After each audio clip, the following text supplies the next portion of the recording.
আজকে রান্না করলাম মুরগির মাংস। আজকে আবারও মুরগির মাংস ভুনা করলাম, আর লতি দিয়ে চিংড়ি মাছ রান্না করলাম। লতি কে কে পছন্দ করেন কমেন্টে জানাবেন। আর লাউ রান্না করলাম ডিম দিয়ে। তো আসসালামু আলাইকুম, কেমন আছেন সবাই? আশা করি ভালোই আছেন। আজকে রান্না বান্না এগুলোই। তো রান্নার দিকে চলে যাই। সবার আগে ডাল বসাইছিলাম, তো ডাল এখন বাগার দিব। ডাল রান্না করছি আম দিয়ে। এখন তো কাঁচা আমের সিজন। তো ডাল রসুন দিয়ে বাগার দিচ্ছি। ওই চুলায় রসুন ভাজতেছি।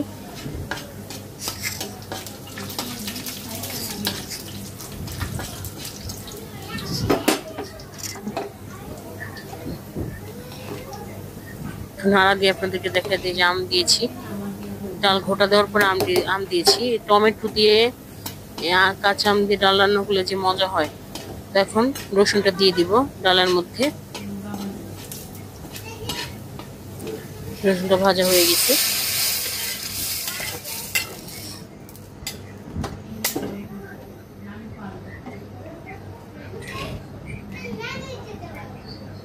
তো ডালটা ভালো করে বলক আসলে নামিয়ে নিব। এখন মুরগির মাংসটা বসাবো সবার আগে। তো লতি রান্না করছি চিংড়ি মাছ দিয়ে, আর লাউ রান্না করছি ডিম দিয়ে।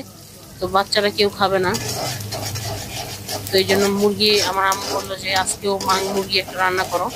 তো তাই করলাম। পেঁয়াজটা ভালো করে ভাজবো। ভাজা হয়ে গেলে আদা রসুন বাটা দিয়ে দিব, দিয়ে ভালো করে ভেজে নিব।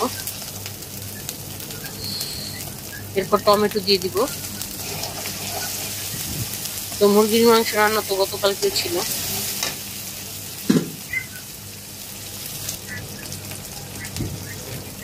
তো কাঁচা জিরার গুঁড়া দিয়ে দিলাম, লবণ দিয়ে দিলাম, হলুদের গুঁড়া দিয়ে দিব, আর মরিচের গুঁড়া।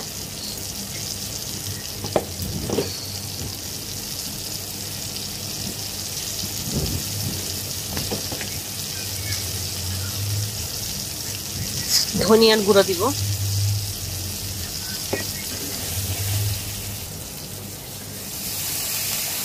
পানি দিয়ে ভালো করে মশলাটা ভেজে নিব। এলাচ দারচিনি তেজপাতা দিয়ে দিলাম।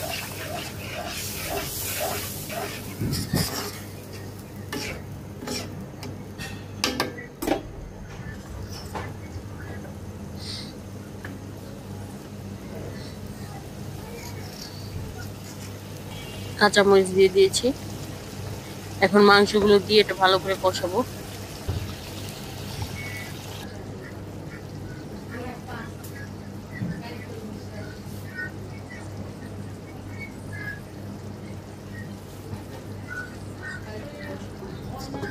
মাংসগুলো দিয়ে নেড়ে ছেড়ে দিয়েছি, এখন ঢেকে দেবো।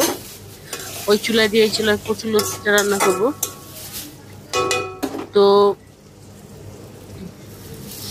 পেঁয়াজ দিলাম, পেঁয়াজটা ভালো করে ভাজবো। লতিটা আমি আগে সিদ্ধ করে নিয়েছি লবণ আর হলুদের গুঁড়ো দিয়ে অল্প। তো চিংড়ি মাছ দিয়ে ভেজে পেঁয়াজটার মধ্যে তারপরে লতিটা দিয়ে দিলাম, আর ওই আলুটা মাংসের মধ্যে দিয়ে দিয়েছি। এখন এটা ভালো করে ভাজবো, এটার সাথে ভেজে তারপর মশলা দিব। যেহেতু আমি লবণ আর হলুদের গুঁড়ো আগে দিয়েছি, এখানে ভাজির মতো অল্প একটু লবণটা কমই দিতে হবে আগে দেওয়া সিদ্ধ করার মধ্যে। তো হালকা হলুদের গুঁড়া, হালকা একটু মরিচের গুঁড়া দিয়ে ভালো করে ভাজবো এটা। কাঁচামরিচ দিয়ে দিলাম, এরপর অল্প ঝোল দিয়ে দিব। তো অর্ধেক সিদ্ধ ভাপ দেওয়ার সময় হয়ে গেছে লতিটা।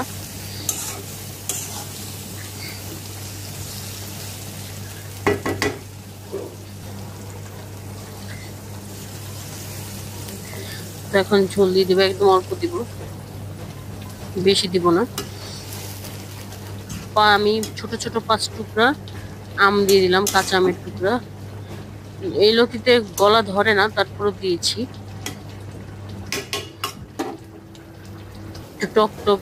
আগে আম্মুকে দেখতাম রান্না করলে আমের আচারের টুকরা দিয়ে দিত 2টা এই লতির মধ্যে। তো আমি কাঁচা আমের টুকরা দিয়ে দিলাম। এটা একবারে ভাজা ভাজা করে নামিয়ে নিব।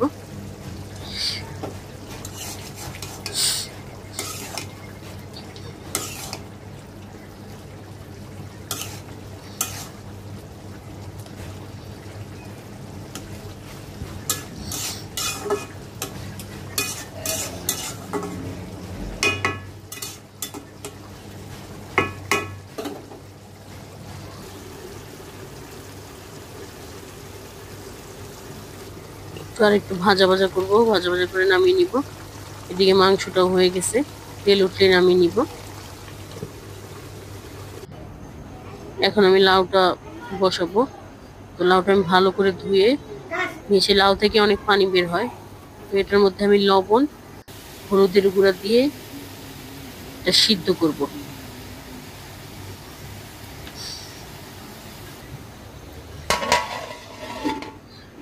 ঢেকে দিব। এটার মধ্যে আমি টমেটো দিছি, এটা দেখালাম না। তো এই যে আরেকটু পানি টানবে, লাউ থেকে সব পানি বেরিয়েছে।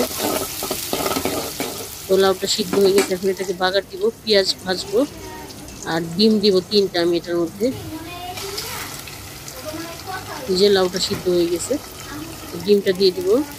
ডিমটা দিয়ে ডিমটা ভালো করে ভেজে নেব, একটু লবণ দিব। এখন লাউগুলো দিয়ে দিব, এরপর ভালো করে ভাজা ভাজা করে নামিয়ে নিব। কাঁচামরিচ দিব আর ধনিয়া পাতা দিব উপর থেকে। তো আজকে এই পর্যন্তই। ভালো থাকবেন সবাই, আর রান্নাগুলো কেমন হলো জানাবেন কমেন্টে। আর সবাই আমার পাশে থাকবেন, সাপোর্ট করবেন। আপনাদের সাপোর্ট পেলেই ইনশাল্লাহ সামনের দিকে এগিয়ে যাব।